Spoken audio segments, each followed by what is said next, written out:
Radio Taïwan International, les joies de l'éco-construction.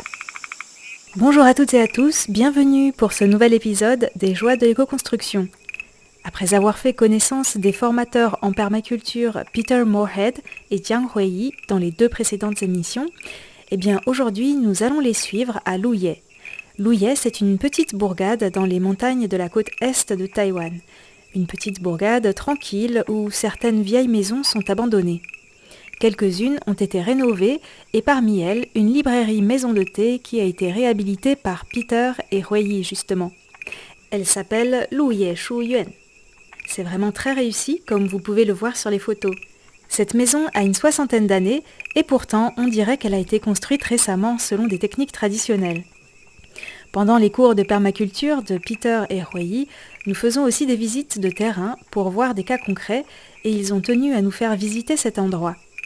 Ils l'ont rénové il y a environ 6 ans et à cette époque, ils étaient aussi en train de construire leur maison. Donc de temps en temps, ils venaient camper ici pour travailler sur le chantier.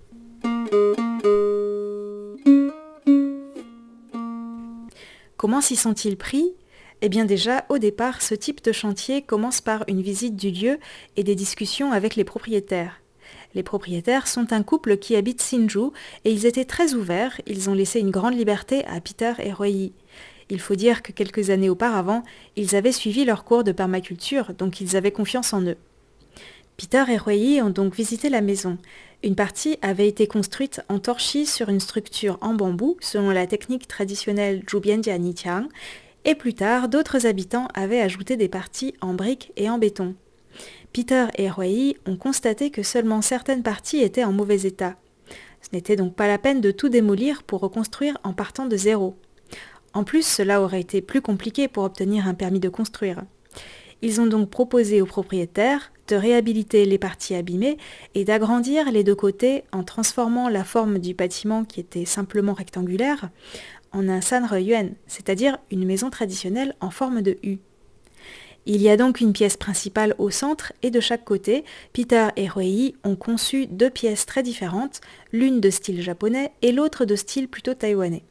Elles sont toutes 2 magnifiques. Peter et Huiyi ont aussi proposé une modification de la structure. On écoute les explications de Huiyi.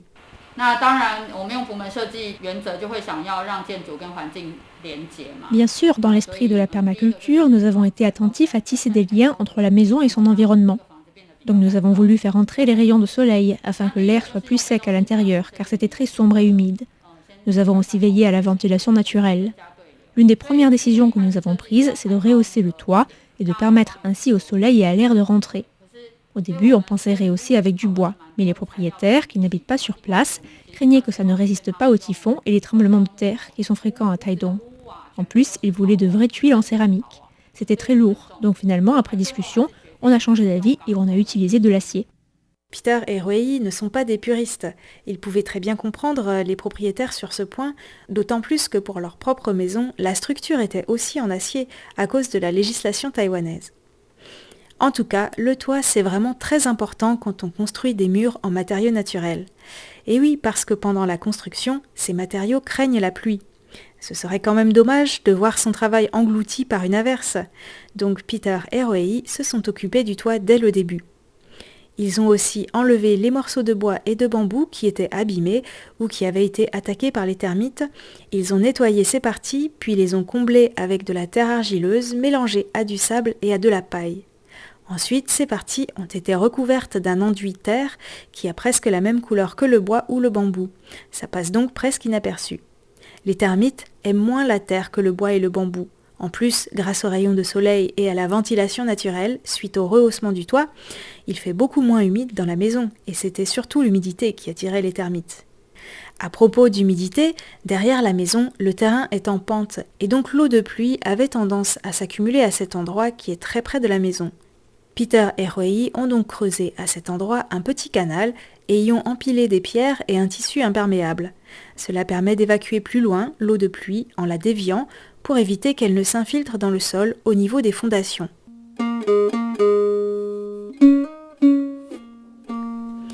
Quant aux fondations des extensions de la maison sur les côtés, elles sont issues de la récupération.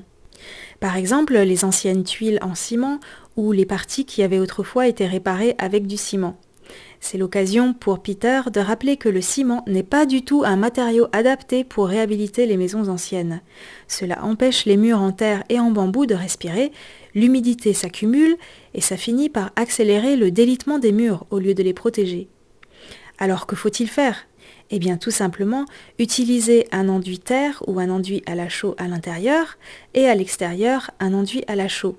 Il vaut mieux ne pas mettre un enduit terre à l'extérieur car c'est beaucoup moins étanche que la chaux. Le ciment qu'on enlève des murs peut être utilisé pour les fondations, comme l'ont fait Peter et Huei. Au-dessus, ils ont placé un soubassement en pierre pour éviter les remontées capillaires, c'est-à-dire l'humidité qui remonte par le sol. Ils ont construit la partie basse du mur en bauge, puis au-dessus, de manière plus légère à la taïwanaise, en remplissant de torchis des cadrans de bambou tressé.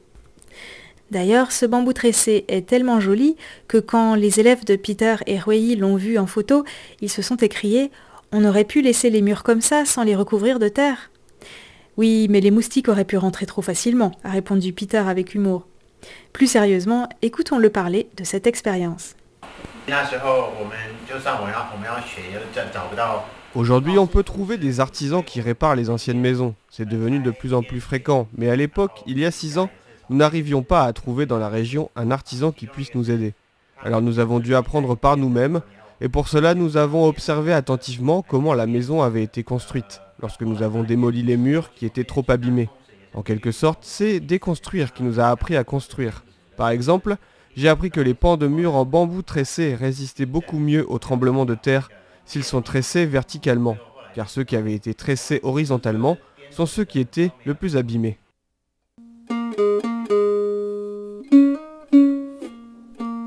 Cela a pris un certain temps de réhabiliter cette maison, mais ce n'est pas grave. Petit et lentement, c'est l'un des principes de la permaculture si vous avez bien écouté les précédentes émissions. Comme disent Peter et Huei, quand on est arrivé, le papayer était tout petit et quand le chantier était fini, il avait grandi et les papayes étaient mûres. Bon timing. En tout cas, quand on regarde les photos avant et après la réhabilitation, c'est assez impressionnant. On peut dire que cette maison a vraiment pris un coup de jeune. Grâce à la réhabilitation de Peter et Huei, elle revit. Et elle a gagné plusieurs dizaines d'années d'espérance de vie en bonne santé. C'est vrai que les bâtiments construits en matériaux naturels s'abîment avec le temps. Mais les avantages, c'est qu'on peut apprendre à les réparer par soi-même. On n'est pas obligé de dépendre d'ouvriers qu'on fait venir. En plus, quand on répare par soi-même, on peut en profiter pour changer un peu le design selon ses souhaits. On peut utiliser des matériaux locaux et de récupération. Pour les tuiles, toutefois, les propriétaires les ont importées du Japon car ils voulaient des tuiles en céramique qui s'accrochent entre elles à l'aide d'un petit crochet comme un loquet de sécurité. Même si c'était un peu plus cher et que c'est moins écologique que de se fournir localement, c'était la solution la plus sûre. Quelques mois après la construction, il y a eu un typhon très fort qui a soulevé les toitures et les panneaux solaires de bien des maisons aux alentours. À Luye-Shuyuan, en revanche, une seule tuile est tombée. Quant aux fenêtres, elles ont été réalisées par un menuisier qui habite pas loin. Elles s'intègrent parfaitement au style de la maison. Peter et Huei ont beaucoup de bons souvenirs de la construction, mais il y a une partie qui leur a plutôt laissé des souvenirs un peu douloureux. C'est le sol en terre crue. Il faut faire 3 couches, et pour la première, il faut recouvrir des pierres et on se fait vraiment mal aux genoux. En plus, travailler en position courbée, près du sol, ça donne mal au dos. Mais c'était ça ou un sol en ciment, qui n'était pas très écologique. J'ai demandé à Peter et Huei s'il n'y avait pas d'autres alternatives. Peter a indiqué qu'un plancher en bois est bien sûr possible, mais les termites aiment bien le bois, donc c'est un peu risqué. Quant au rotin, il faudrait un peu surélever le sol, comme dans une maison sur pilotis par exemple, et les moustiques passent à travers. Donc le sol en terre crue, ça a quand même des avantages, même s'il faut avoir le courage de le faire.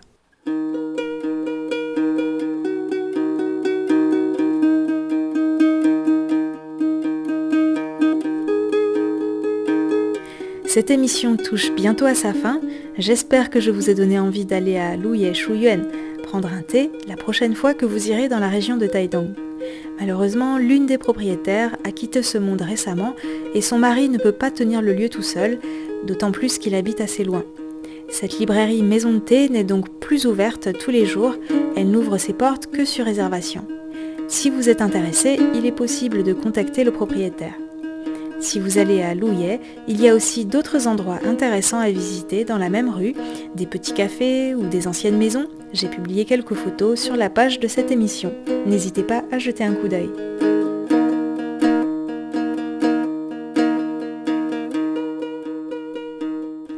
La semaine prochaine, nous restons sur la côte est de Taïwan. Je vous donne rendez-vous chez Jimmy, un autoconstructeur qui est actuellement en plein chantier. Tout en continuant son activité professionnelle, il construit sa maison petit à petit le week-end. Et c'est très impressionnant. À mardi prochain donc.